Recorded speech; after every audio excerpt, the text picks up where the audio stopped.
Êxodo, capítulo 35, versículo 23.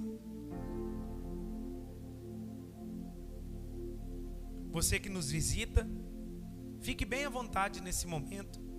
Esse é um momento da igreja, amém, irmãos?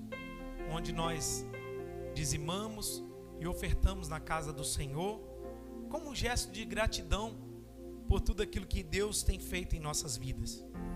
Êxodo 35, versículo 23, o texto diz assim: E todo homem possuidor de estofa azul, púrpura, carmesim, linho fino, pelos de cabra, peles de carneiro, tintas de vermelho e peles de animais marinhos os trazia. Todo aquele que fazia oferta de prata ou de bronze por oferta ao Senhor a trazia. E todo possuidor de madeira de acácia para toda a obra do Senhor o trazia.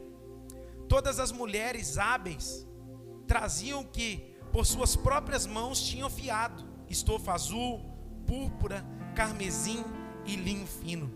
E todas as mulheres cujo coração as moveu em habilidade fiavam os pelos de cabra. Os príncipes traziam pedras de ônix, pedras de engaste para a estola sacerdotal e para o peitoral, e os aromatas e o azeite para a iluminação, para óleo da unção e para o incenso aromático. Versículo 29. Os filhos de Israel trouxeram oferta voluntária, fala comigo, voluntária, ao Senhor, a saber, todo homem e mulher cujo coração dispôs para trazer uma oferta para toda a obra que o Senhor tinha ordenado que se fizesse por intermédio deles. Irmãos, olha que interessante, esse texto é até um pouquinho grande, mas você observa todo tipo de oferta nesse trecho da Bíblia. O texto vai dizer que quem tinha estofa azul, púrpura, carmesim, linho fino, eles vão trazer. Peles de animais, vão levar. Quem possuía madeira, eles vão levar. Aí o texto vai dizer assim: os príncipes, ou seja, aqueles que tinham muito, vão levar pedras preciosas para o altar do Senhor. E o texto também vai dizer das mulheres que fiavam pelos de cabra. Elas eram usadas para as suas mãos aí tecer, moldar aquilo que era para ser feito de acordo com a vontade de Deus. Uma frase que está no meu coração para transmitir ao seu coração: queira participar de tudo aquilo que Deus está fazendo. Fale com a pessoa que está do seu lado assim: queira participar de tudo aquilo que Deus está fazendo. Amém, irmãos?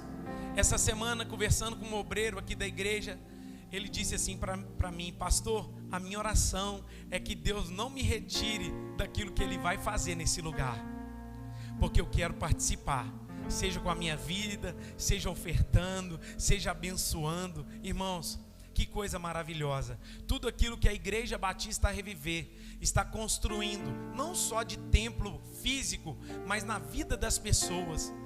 Nós temos a estrutura lá no monte, toda preparada. Esse final de semana vamos ter retiro, irmãos.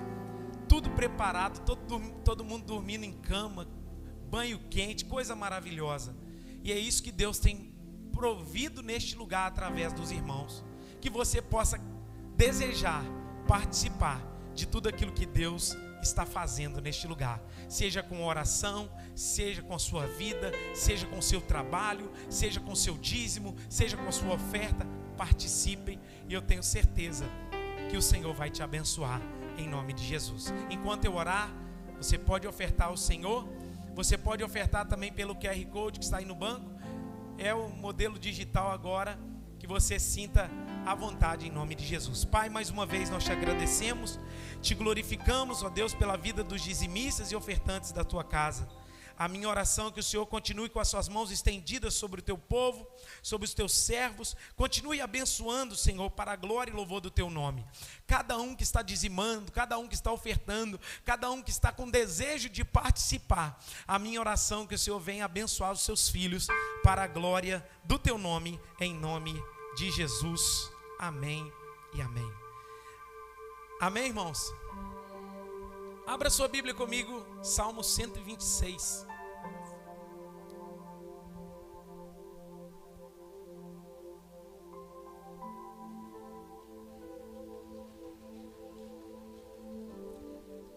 Salmo 126. Você que não tem a Bíblia, você pode acompanhar comigo pela televisão.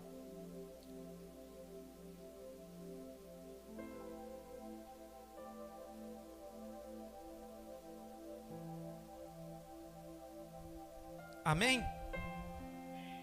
Amém ou não amém? Podemos ler? Diz assim a palavra do Senhor: quando o Senhor restaurou a sorte de Sião, ficamos como quem sonha. Então a nossa boca se encheu de riso e a nossa língua de júbilo. Então entre as nações se dizia: grandes coisas o Senhor tem feito por eles. Com efeito, grandes coisas fez o Senhor por nós, e por isso estamos alegres. Restaura, Senhor, a nossa sorte, como as torrentes no Neguebe. Os que com lágrimas semeiam, com júbilo ceifarão. Quem sai andando e chorando enquanto semeia, voltará com júbilo, trazendo os seus feixes. Pai, obrigado pela sua palavra. Fala conosco, Senhor, por intermédio dela. Eu oro para que o Senhor me dê graça, sabedoria, unção para transmitir a mensagem do Senhor ao coração do teu povo. Eu oro também pelas mentes, ó Deus, pelos corações, que a tua palavra possa encontrar num terreno fértil, um terreno aberto, quebrantado, e essa palavra possa frutificar, libertar, curar, salvar para a glória e louvor do teu santo nome. Envia os teus anjos acampados ao redor dessa igreja, Pai. Senhor, em nome de Jesus, que eles possam guerrear, que eles possam, Pai, dar ordem, Senhor, o Senhor possa liberar ordem ao nosso respeito e nos guardar neste lugar. Assim nós oramos em nome de Jesus. Amém. Irmãos, há 2 semanas aqui eu ministrei o Salmo 137. O Salmo 137 é um salmo imprecatório, onde o salmista está narrando a história do povo de Israel pós-exílio e o que aconteceu no exílio da Babilônia. O povo de Israel havia ficado 70 anos no exílio da Babilônia. E o Salmo 137, ele relata como foi os dias lá naquele exílio, debaixo daquele jugo, debaixo daquela opressão terrível que os babilônicos impunham sobre o povo de Deus. Lá eles pediam canções, lá os babilônicos pediam que eles fossem alegres. Mas o que o povo de Deus sabia fazer era sentar e chorar, enquanto os opressores estavam ali sobre a vida deles. Mas eu também disse aqui que nenhum cativeiro dura para sempre. O próprio Deus entrega o seu povo, porque o povo havia abandonado o Senhor. Mas o próprio Deus também se encarrega de ir lá tirar o seu povo. Alguém vai dizer que é melhor nós estarmos na mão de Deus do que na mão do diabo. Porque na mão do diabo, irmãos, Deus vai lá e te tira de lá. E quando você está nas mãos de Deus, Deus leva para você aonde que Ele quer. Ou seja, o que nós podemos aprender com o Salmo 137 é que Deus entrega o povo, mas também Deus resgata o povo. O povo fica 70 anos debaixo de um jugo, mas Deus com mão forte os tira de lá. O Salmo 137 relata que eles estavam oprimidos, angustiados, chorando junto aos rios da Babilônia.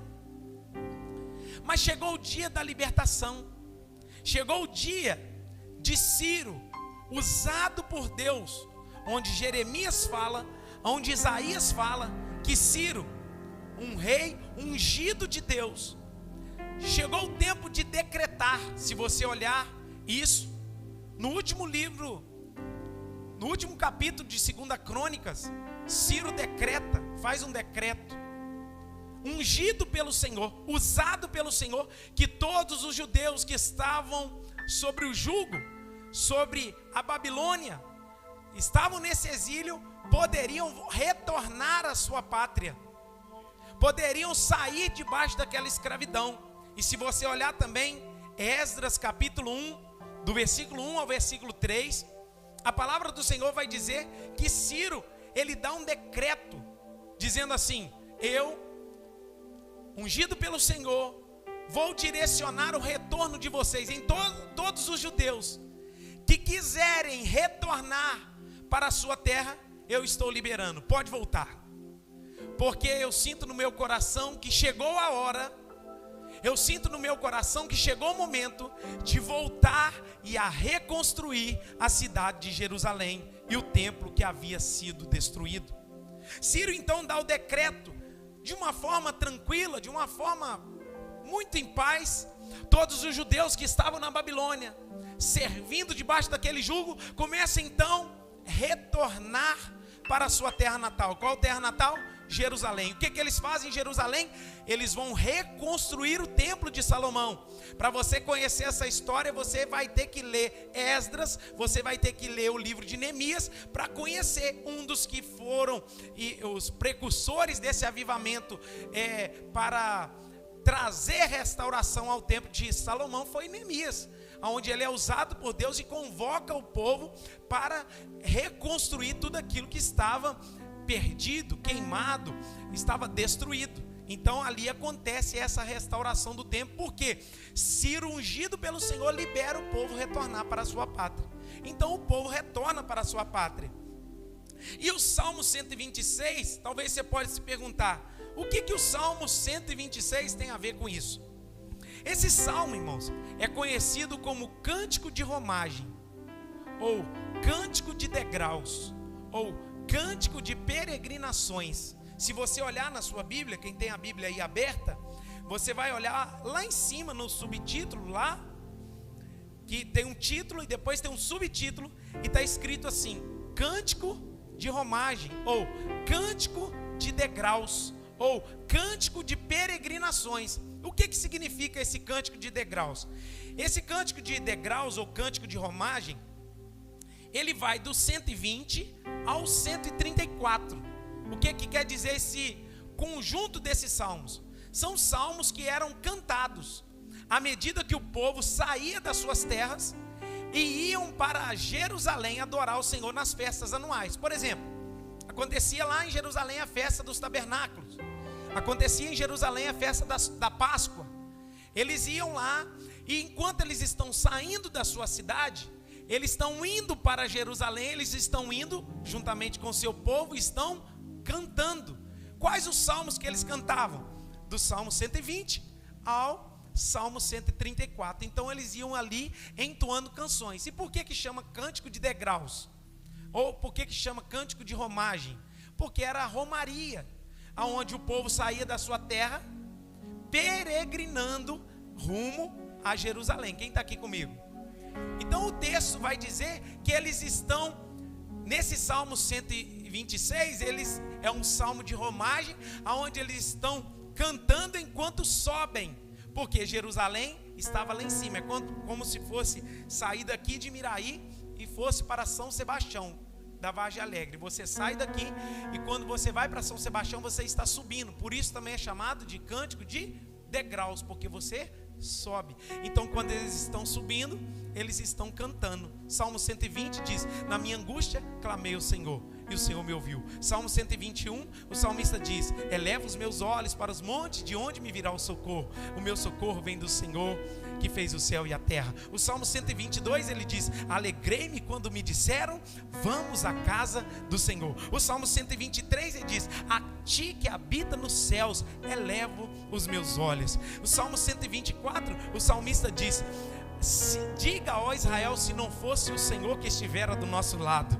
No Salmo 125 eles dizem: os que confiam no Senhor são como os montes de Sião, não se abalam, mas permanecem para sempre. E no Salmo 126 eles começam dizendo: quando o Senhor restaurou a sorte de Sião, ficamos como quem sonha. Salmo 127 diz que se o Senhor não edificar a casa, em vão trabalhos que nela edificam. Salmo 128, no versículo 1, diz: bem-aventurado o homem que teme ao Senhor e anda nos seus caminhos. E o Salmo 130, 129, eu não sei mais, agora tá bom. aqui eu decorei, agora daqui para frente. Eles vão cantando, irmãos, do Salmo 120 ao 134, proferindo as canções, exaltando o nome do Senhor. E quando a gente olha o Salmo 126, ele é dividido em duas partes. Do versículo 1 ao versículo 3, a primeira parte. E do versículo 3 ao versículo 6, eles têm a segunda parte do Salmo. E por que eles estão nessa canção? Por que o Salmo 126 relata o grande livramento que Deus havia dado ao seu povo quando eles retornaram do cativeiro da Babilônia? O Salmo 126, o versículo 1, vai começar dizendo: quando o Senhor, fala comigo, quando o Senhor. Eles têm a certeza, eles têm a convicção, eles têm a plena consciência que Deus é quem restaura. Não há outro instrumento mais poderoso que Deus para a restauração. A religião não pode restaurar. Você frequentar a igreja não pode te restaurar. Você ir em grupo de ajuda não pode te restaurar. O que pode te restaurar? O Senhor. O Senhor tem poder de restaurar a sua sorte. O Senhor tem poder de arrancar você de onde você está com mão poderosa e te arrancar de lá e te levar para um lugar abençoado. O Senhor tem poder de tirar você da situação que você está. O salmista no Salmo 40, ele vai dizer assim: esperei com paciência no Senhor, e o Senhor inclinou para mim quando ouvi o meu clamor. Ele ouviu o meu clamor quando eu clamei por socorro. E ele vai dizer assim, ó: ele me tirou, aleluia, ele tirou os meus pés de um lago, de um lugar escorregadio. E sabe o que Deus fez? Firmou os meus pés sobre uma rocha. Eu estou sentindo a presença de Deus para liberar essa palavra sobre a vida de alguém. Deus tem poder de te tirar do lugar que você está. Deus tem poder de te libertar. Deus tem poder para mudar a sua história. Deus tem poder para mudar o curso, o rumo da sua história. E ele vai começar dizendo: quando o Senhor, então é Deus que entrega, mas ele também restaura. Deus, ele permite o inimigo vir, muitas das vezes possuir, mas Deus também permite o inimigo sair. Em nome de Jesus eu quero que você entenda: Deus está permitindo o inimigo triunfar por um momento. Guarde isso, por um momento, pastor Miguel. Mas quando ele chega, o valente mais forte desamarra aquele inimigo e fala assim: esse aqui tem dono, ele é meu, e o maligno não lhe toca. Se você for de Deus, eu estou sentindo a presença de Deus aqui. Se você for de Deus, a Bíblia diz que quem é de Deus, o maligno não vai tocar. Oh, aleluia! Por que eles estão cantando? Quando o Senhor restaurou a sorte de Sião, porque eles sabiam que não tinha ninguém poderoso para tirar eles do lugar que eles estavam. Quando o Senhor havia restaurado eles, irmãos, 70 anos debaixo de um jugo terrível, 70 anos no cativeiro, 70 anos oprimidos, 70 anos andando debaixo de chicote, humilhado, escorraçado, 70 anos debaixo de uma opressão terrível. Aí Deus foi lá e ungiu o Ciro e falou assim, ó: manda todo mundo retornar, acabou. É como se a gente tivesse uma algema nas nossas mãos e chegasse o carcereiro. Eu não sei se alguém aqui já ficou preso, e no ambiente de cadeia aí tem um relato que diz: o alvará vai cantar. É como se fosse o alvará cantando, dizendo assim, ó: fulano de tal, você está livre. É a mesma coisa que o alvará cantar lá na cadeia e dizer para você assim, ó: você está livre, pode ir embora, nada mais vai te prender. Tem alguém chamado carcereiro aqui, irmãos, nessa noite? Quem é, pastor? O Espírito Santo. Ele tem a chave das algemas que te prende nas mãos. Aleluia! Oh, meu irmão, o Espírito Santo está nessa casa, e se você crê, Ele pode libertar você. Jesus está nessa palavra dizendo para alguém aqui: se verdadeiramente o Filho vos libertar, vós sereis livres. Diz João 8,32: e conhecereis a verdade, e a verdade vos... Oh, aleluia! Jesus está passando e o desejo dele é de libertar quem está preso. Se você está preso, fala assim com Deus: Deus, pode me libertar, eu estou preso no vício, eu estou preso na pornografia, eu estou preso no pecado, eu estou preso no adultério, me solta, Jesus. Oh, o Espírito Santo está aqui, com as chaves nas mãos para te libertar. Quando o Senhor restaurou a sorte de Sião, 70 anos preso, agora Deus vai lá, unge alguém e fala assim: está livre, pode ir embora, pode voltar para casa. Sabe como é que eles vão ficar? Como quem sonha. Irmãos, como quem sonha é maravilhoso. É extraordinário. Eu não sei se você já teve a oportunidade de construir algo. Irmãos, de coração, quando nós fincamos a primeira coluna lá no monte, eu pensei assim: isso é obra de doido. Eu pensei no meu coração: eu estou como quem sonha. Todo mundo que vem eu quero levar lá. Você construindo a sua casinha, você pega a pessoa que chega de visita e fala assim: vamos lá na minha casa que eu quero te mostrar algo. Você está como quem sonha. Você compra um carro novo, aí você vem e fala assim: vem cá para você ver algo. Aí você fala: olha o que eu comprei. Está como quem sonha. Quando a gente está construindo algo, edificando algo, a gente olha para as pessoas e a gente fala assim: vem cá para você ver um negócio, eu quero te mostrar o que eu estou construindo. Todo mundo que chega lá no monte, primeira vez, eu quero rodar com a pessoa em todos os lugares. Talvez eu acho que eu sou até chato, irmãos. Quero levar até no pomar. Vem cá no pomar para você ver. Vem cá para você ver onde está o poço. Eu só não desço lá no poço, que é 400 metros de distância.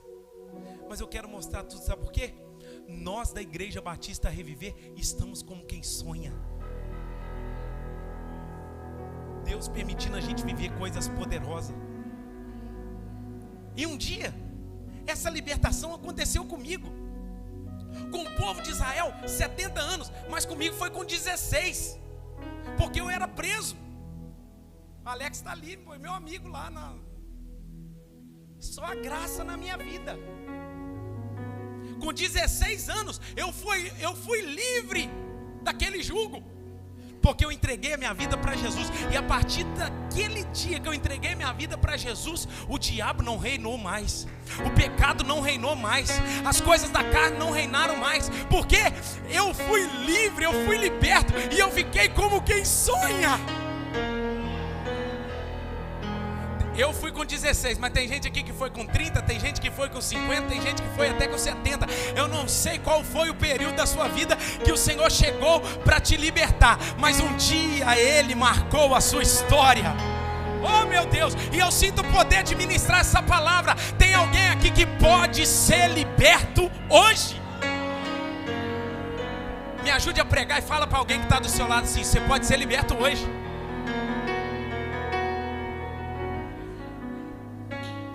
Irmãos, nós éramos presos. O vício nos dominava, a carne nos dominava, as coisas da carne nos dominavam, as coisas do mundo nos dominavam. João vai dizer: não ameis o mundo nem as coisas que no mundo há. Se alguém ama o mundo, o amor do Pai não está nele. Eu amava o mundo, irmãos, mas a partir do momento que Deus me livrou, eu passei a amar Jesus, eu passei a amar a palavra. Nós precisamos dessa sorte mudada, Milton. Nós precisamos de ter a sorte mudada. Quando o Senhor restaurou a sorte de Sião, você precisa ter um encontro com Cristo, e só Ele pode mudar a sua história. No dia que você entregar a sua vida para Jesus, realmente a sua história, todo mundo tem o antes e o depois. Minha vida foi 2007, o ano que eu entreguei a minha vida para Jesus. O Marcel de antes e o Marcel de depois. Minha vida nunca mais foi a mesma. Aí quando a gente olha, eu entendo que a igreja precisa da sorte mudada, sua casa precisa da sorte mudada, sua família precisa da sorte mudada, você precisa da sorte mudada. Pastor, quando é que a sorte muda? É quando Cristo entra. Aleluia. Se Cristo entrar hoje, a sua sorte vai mudar. Se Cristo entrar hoje, tudo vai mudar. Amanhã você vai acordar, você vai começar a reparar o passarinho que há muito tempo você nem reparava. Porque as cores vão mudar. O brilho das coisas vão mudar. Você vai parar de xingar o seu patrão na segunda-feira de manhã e vai levantar e dizer assim: Deus, as coisas mudaram. Porque o brilho voltou para os meus olhos. Eu tive a minha sorte mudada. Aí eles vão dizer: então a nossa boca se encheu de riso e a nossa língua de júbilo. Dá um sorriso aí para alguém que está do seu lado.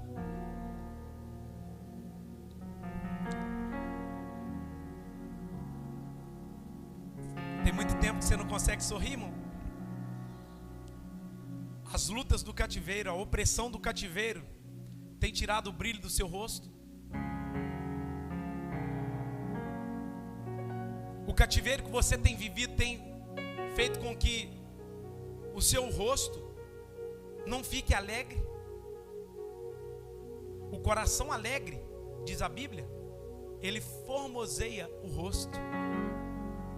Sabe por que muitas vezes as pessoas não conseguem rir, sorrir, dar gargalhada e olhar para circunstâncias diferentes da qual elas estão vivendo? Porque muitas das vezes a sorte dela ainda não foi mudada. Quando temos a sorte mudada, o texto vai dizer: a nossa boca se enche de riso. Aí você olha para a pessoa: mas fulano está debaixo de uma luta danada, por que ele está rindo? Porque um cristão que tem a sorte mudada, irmãos, não depende da circunstância. Quando Paulo vai escrever a carta dos Filipenses, a carta de Paulo aos Filipenses é conhecida como a carta da alegria. Pelo menos 16 vezes em alguns capítulos a palavra vai dizer que Paulo convida aquela igreja a se alegrar. Olha que interessante. Paulo vai dizer em Filipenses 1: todas as vezes que eu oro por vocês, eu me alegro. E ele estava onde? Preso. Paulo preso, chamando a igreja para se alegrar. Sabe por quê, irmãos? Não depende das circunstâncias para que um cristão se alegre. O irmão, um cristão autêntico pode estar numa prova danada, pode estar numa luta ferrenha, numa prova travada. Você olha para ele: por que você está alegre? Porque eu não dependo da circunstância para me alegrar. Eu estou alegre porque o motivo da minha alegria não é se eu estou bem ou se eu estou mal. O motivo da minha alegria é Jesus. A alegria do Senhor, ela é a nossa força. Entenda isso, irmãos. A alegria de um cristão não depende do momento, porque ainda as coisas não estavam tão perfeitas, mas porque eles foram libertos daquele cativeiro e eles vão sorrir. Irmãos, cuidado com a sua cara feia, porque a sua cara feia transmite muito recado.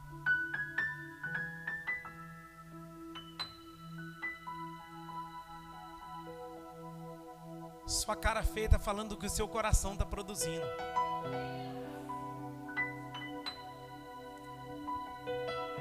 A sua cara feia muitas vezes revela a ingratidão do seu coração, que Deus tem sido tão bom para você, tão misericordioso para você, e você continua com a cara feia. Me ajude a pregar e fala para alguém assim do seu lado: dá para melhorar a cara?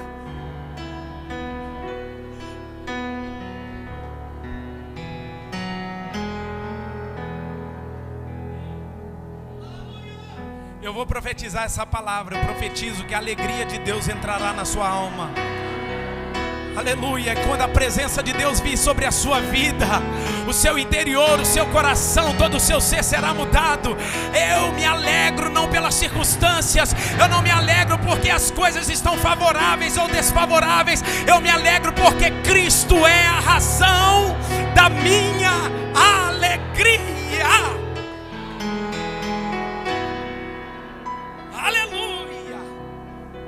Aí o verso 2 vai completar: grandes coisas o Senhor tem feito por eles. Certamente entre as nações dizia: grandes coisas o Senhor tem feito por eles. Agora olha que interessante, irmãos. Eles estão alegres porque Deus tem feito grandes coisas. Agora, o que Deus fez na vida deles gerou um testemunho para que outras nações olhassem para Israel e falassem assim: realmente, Deus fez grandes coisas na vida deles. Então, o que você vive em Deus, pessoas ao seu redor falam assim: é impossível ser liberto, é impossível ser transformado, é impossível viver coisas sobrenaturais. Quando eles olharem para você liberto, sarado, transformado, eles vão olhar para você e vão dizer assim: realmente, o motivo dele estar desse jeito é Deus. O que é isso, pastor? Muitas pessoas ao seu redor vão reconhecer o que Deus fez na sua vida.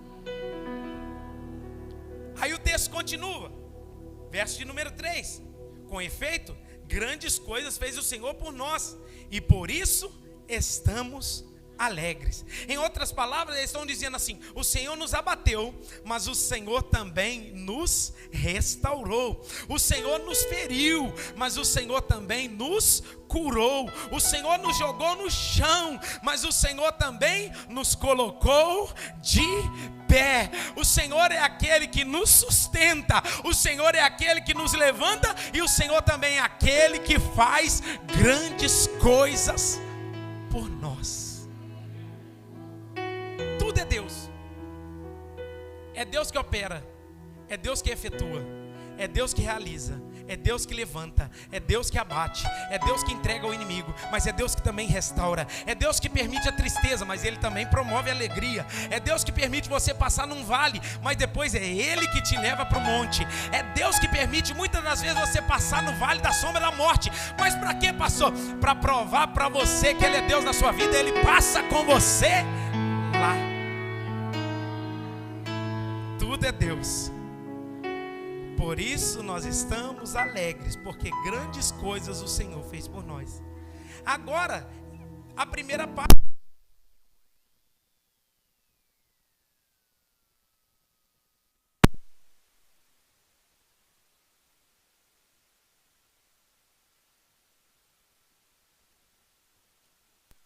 Eu não sei se você sabe disso, mas a volta de Jesus vai ser assim, tá? Aproveitar para pregar isso aí. Irmãos, vamos lá. Volta aqui a atenção. Olha o que está acontecendo. Do versículo 1 ao versículo 3, eles estão olhando para trás. Fala comigo, estão olhando para trás.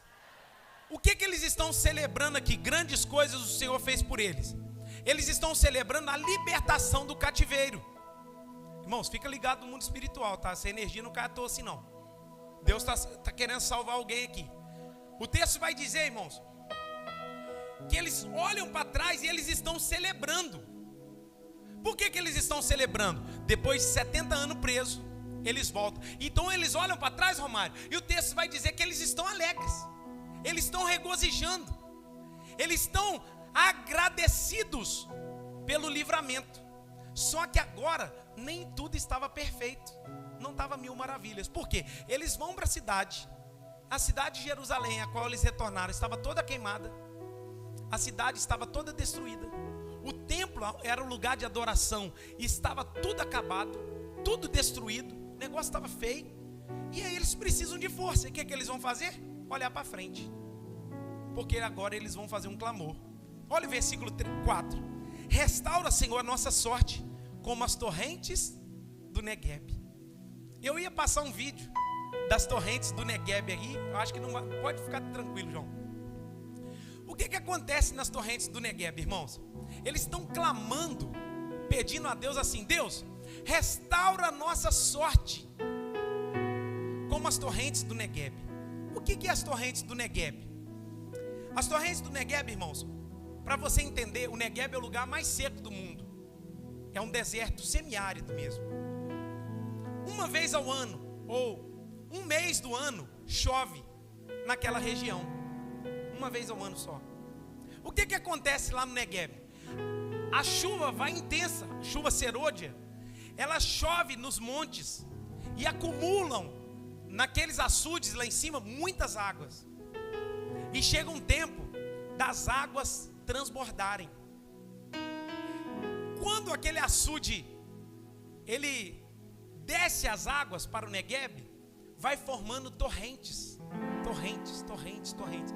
E chega a dar inundação assim, grandiosas. Uma vez no ano acontece isso. E aquele deserto que era semiárido se torna um verde, irmão, sobrenatural. Aqui tem uma mensagem para nós. Porque ainda que eles viessem do cativeiro, ainda que eles viessem, tivessem uma experiência sobrenatural, com Deus tirando eles de lá, agora eles precisam da sorte mudada, restaurada, como chuvas, para mudar a sorte daquele povo. E sabe o que é interessante?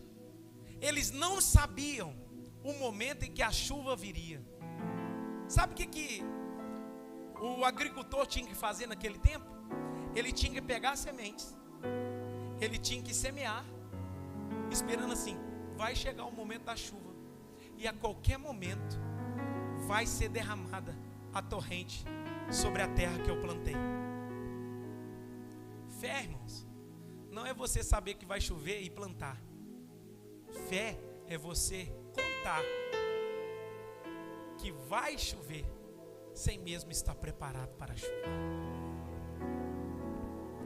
Irmãos, aqui eles estão orando, dizendo assim: a gente precisa, porque nós estamos secos. A gente precisa da chuva. A gente precisa das torrentes encharcando a nossa terra. Parece que tem alguém me ouvindo nessa noite aqui, e ele precisa da sorte mudada. E essa sorte mudada vem como as torrentes do Negueb. Se as torrentes do Negueb vier sobre a sua vida, vai encharcar a terra do seu coração. Talvez você pode confessar nessa noite que você está seco, você está sem vida. E sabe o que era mais glorioso nas torrentes do Negueb? A qualquer momento, irmãos, aquele negócio inundava. Esse avivamento que nós precisamos. A qualquer momento, o de repente pode acontecer na sua vida. As águas estão lá em cima, você não está vendo nem chuva, mas elas estão acumulando. Daqui a pouco as comportas vão abrir. Aleluia! E quando as comportas abrirem, vai molhar a sua terra, vai molhar a sua vida, e a sua vida da sequidão que está, aleluia, pode mudar a sua história. Aí o texto vai dizer no versículo 5: os que com lágrimas semeiam, com júbilo ceifarão. Sabe o que o salmista está dizendo? Nós estamos plantando lágrimas, nós estamos plantando angústia, nós estamos plantando choro. Mas quando nós plantamos lágrima, quando plantamos choro, quando plantamos angústia, nós temos a certeza que as águas virão para encharcar a nossa terra. Nós vamos colher para a glória de Deus. O que nós precisamos é que essas águas venham encharcar a nossa semente. O que nós precisamos é que as torrentes do Negueb encharquem a nossa vida. Quem sabe você chegou aqui seco, precisando da chuva de Deus. Mas eu quero dizer para você, eu tenho uma boa notícia para te dar. Irmãos, as águas estão lá em cima, você não está vendo. A qualquer momento ela vai abrir. As comportas irão se abrir. E o texto vai dizer no versículo 6: quem sai andando e chorando enquanto semeia, voltará com júbilo, trazendo os seus feixes. Vamos ler juntos na televisão? 1, 2, 3.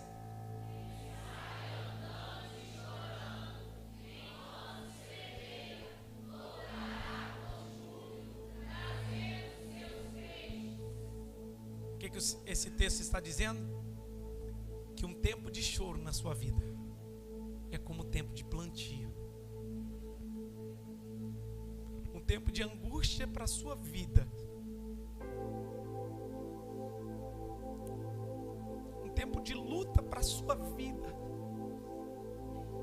é como um plantio. Ei, olha aqui para mim. Tem pessoa que está chorando, pedindo assim: Deus, eu estou seco, eu estou angustiado. angustiado. Mas eu preciso de força para levantar. Eu preciso de força para viver o que o Senhor tem para a minha vida. O salmista aqui, irmãos, no Salmo 126, tem esse salmo dividido em duas partes. Do 1 ao 3, eles estão olhando para trás acerca do grande livramento que Deus havia feito. Agora eles estão olhando para frente, dizendo assim: a semeadura que nós estamos fazendo com as nossas lágrimas, sem dúvida, vai chegar o tempo de colhermos. O tempo de cantar chega, irmãos. O choro dura uma noite, mas a alegria, ela vem ao amanhecer.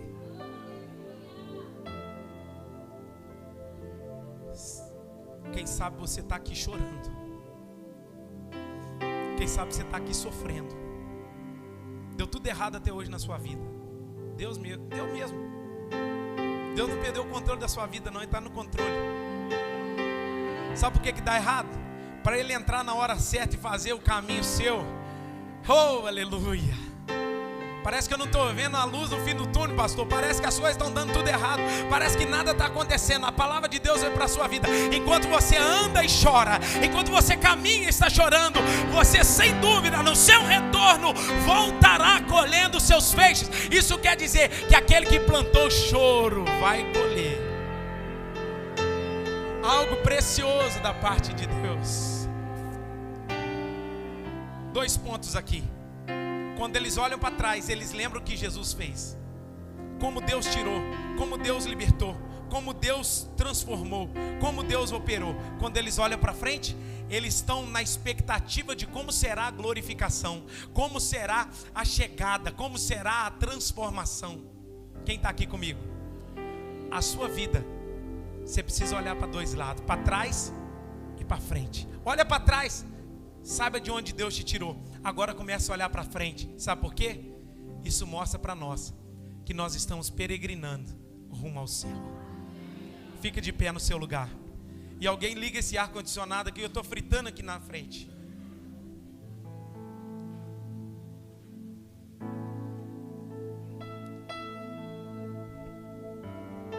No meio também, os irmãos no meio estão tudo suado já.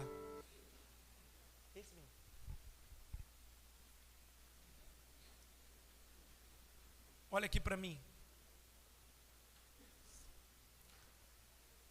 A mensagem de Deus para o seu coração é: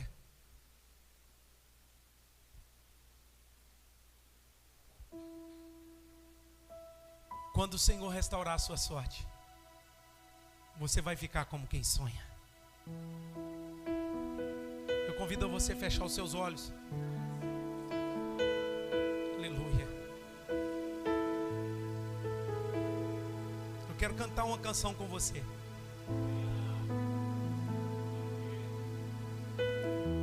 Eu tenho um Deus que não vai deixar essa luta me matar.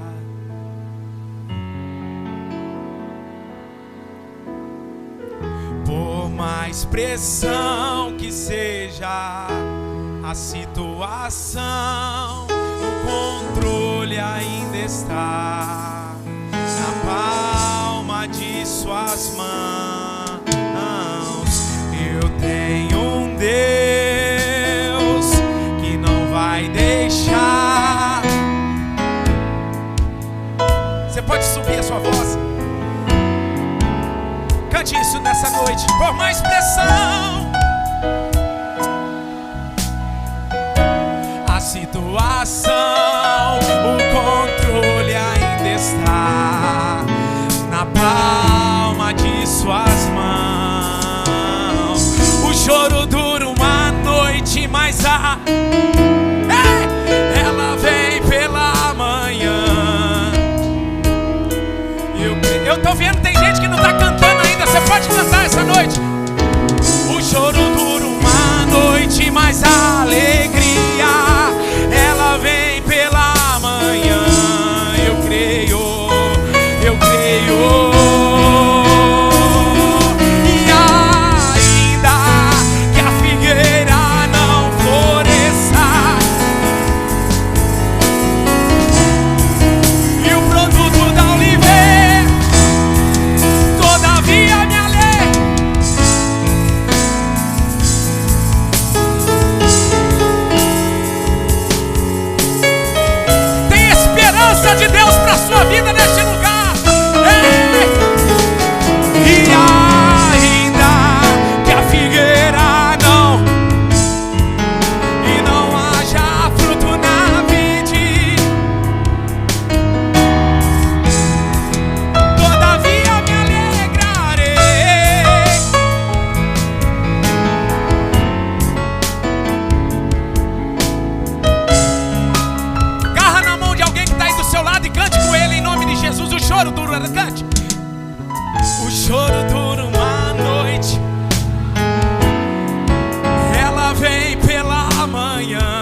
vai mudar.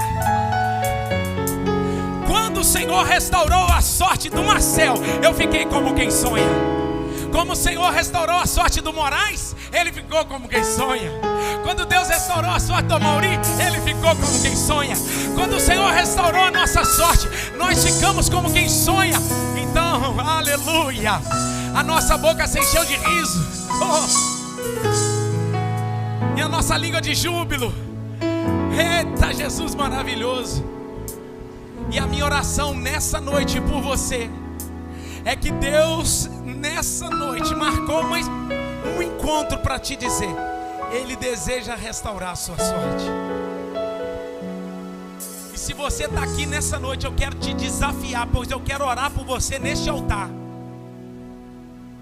Você que precisa da sorte mudada, reconhecendo isso, aleluia. Já tem gente vindo, porque sei que o Espírito Santo, em nome de Jesus, tem gente aí, em nome de Jesus, precisando da sorte mudada. Deus está te falando nessa noite: oh, a minha sorte precisa ser mudada. Sai do seu lugar e vem. Eu quero convidar os obreiros, pode ajoelhar aqui no altar e nós vamos orar pela sua vida. Oh, pode dobrar o joelho aqui no altar e nós vamos orar pela sua vida. O choro dura uma noite,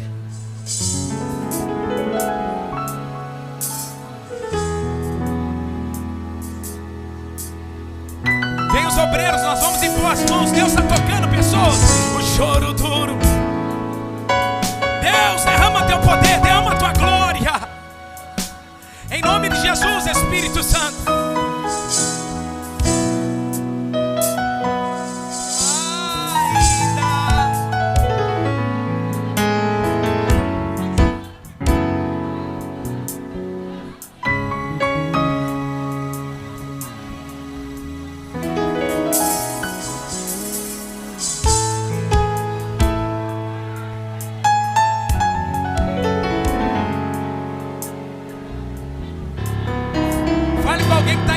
Está faltando só você.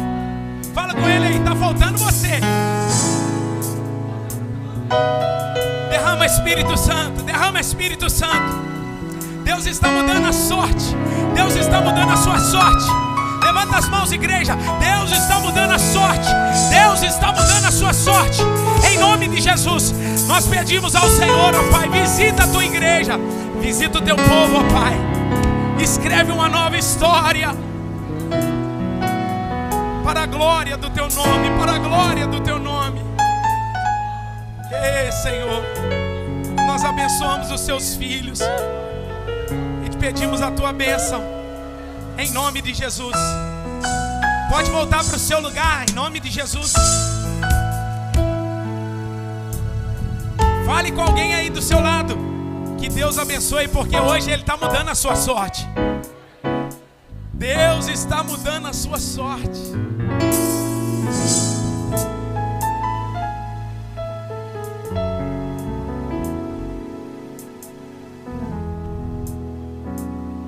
O cativeiro não dura para sempre. O cativeiro tem um fim. E quando o valente maior chega, ele desamarra aquele que está lá. Quem manda nessa vida sou eu. Quem morreu por essa vida sou eu. O seu cativeiro tem fim, e Deus vai restaurar a sua sorte. Que o Senhor te abençoe e te guarde. Que o Senhor faça resplandecer o rosto sobre ti e tenha misericórdia de ti. Que o Senhor sobre ti levante o rosto e te dê a paz. Tenha uma semana de vitória, porque o Senhor morreu na cruz para mudar a sua sorte. Deus te abençoe, em nome de Jesus. Aplauda o nome do Senhor.